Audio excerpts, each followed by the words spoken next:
భద్రాచలంలో 5 ఏళ్ల చిన్నారి తలకు పెన్ను గుచ్చుకుని మృతి చెందింది. తలకు పెన్ను గుచ్చుకోవడంతో సర్జరీ చేసి పెన్ను తొలగించడంతో ఇన్ఫెక్షన్ సోకి 5 ఏళ్ల బాలిక మృతి చెందింది. చిన్నారి రియాన్షిక చేతిలో పెన్ను పట్టుకొని ఇంట్లో ఆడుకుంటూ ఉండగా ప్రమాదవశాత్తు మంచంపై నుండి కింద పడింది. ఆ పెన్ను ఎడమ చెవి సమీపంలోని టెంపోరల్ ప్రాంతంలో లోపలికి గుచ్చుకుంది. తీవ్ర రక్తస్రావం కావడంతో చిన్నారిని వెంటనే భద్రాచలం ప్రభుత్వాసుపత్రికి తరలించారు.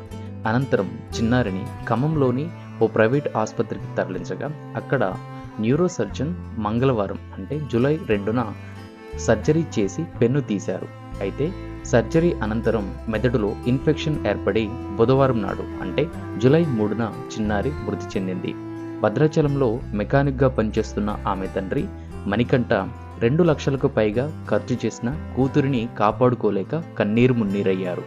బిడ్డను పోగొట్టుకుని తీవ్ర దిగ్భ్రాంతికి లోనైన మణికంఠ మరియు అతని భార్య స్వరూపను ఓదార్చేందుకు చుట్టుపక్కల నివాసితులు చిన్నారి ఇంటి వద్దకు చేరుకున్నారు. చిన్నపిల్లల విషయంలో పెద్దలమైన మనం వాళ్ళు ఆడుకుంటున్నప్పుడు జాగ్రత్తగా చూసుకోవాలి.